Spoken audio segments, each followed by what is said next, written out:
अपने यहाँ विवाह होता है, जब जाते हैं तो हम उनको ऐसे ही जाने देते हैं क्या? बोलो ना, कुछ ना कुछ तो देते हैं ना।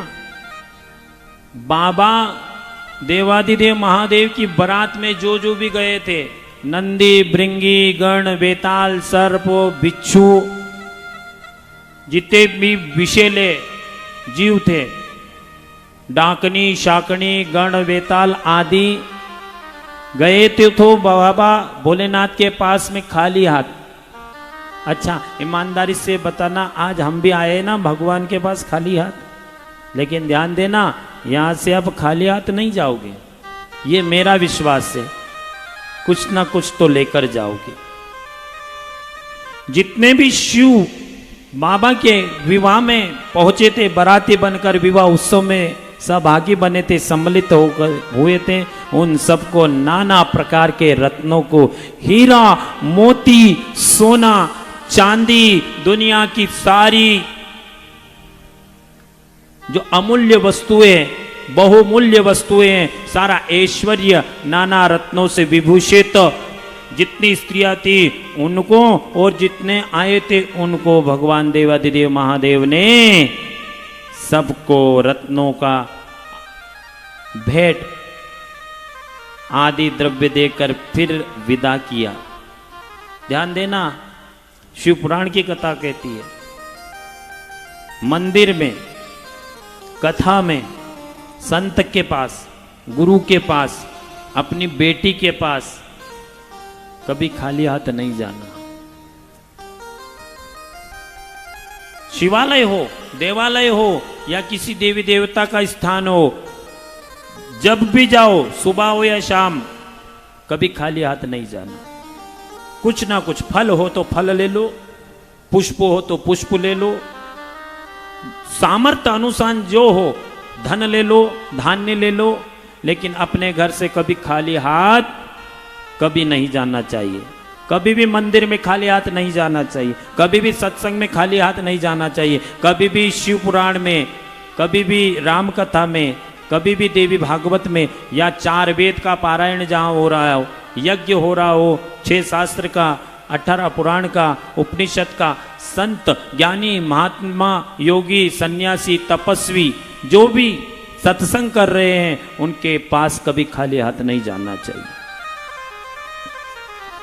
जितना हो, जैसा हो, सामर्थ्य हो, उतना द्रव्य, धान्य, पूजन के योग्य वस्तु को लेकर ही जाना चाहिए।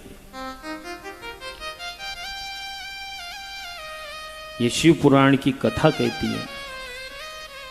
शिव विवाह की प्रशंसा करते हुए और सब प्रसन्न हुए और चंद्रशेखर देवादिदेव महादेव को सब प्रणाम करते हुए, उनकी स्तुति करते हुए, परिक्रमा करते हुए सब अपने अपने धाम को चले गए। तो शिव पुराण की कथा कहती है, भगवान का यदि स्वरूप है, भगवान की जटा दिख रही है, भगवान के दोनों नेत्र और ललाट पर तीसरा नेत्र चिन्हित है, भगवान के पूरे अंग प्रत्यंग है, और भगवान माता पार्वती के साथ, कार्तिक, गणेश आदि परिवार के साथ विद्यमान है, तो देवादिदेव महादेव और माता पार्वती की पूरी परिक्रमा करना चाहिए।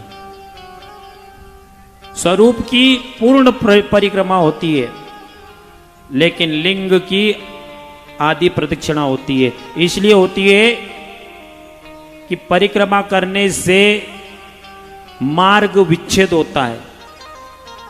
भगवान लिंग रूप में स्थापित है, लेकिन जिस स्थान पर लिंग रूप में स्थापित है वहां पर स्वयं भगवती की योनि विद्यमान है, और भगवान के ऊपर जो जल हम चढ़ाते हैं वहां उत्तर दिशा में प्रवाहित होता है, और कहते हैं भगवान के ऊपर चढ़े हुए जल को लांघना महापाप है, महादोष है। इसलिए लिंग की पूर्ण परिक्रमा नहीं होती, लिंग की अर्ध प्रदक्षिणा होती है।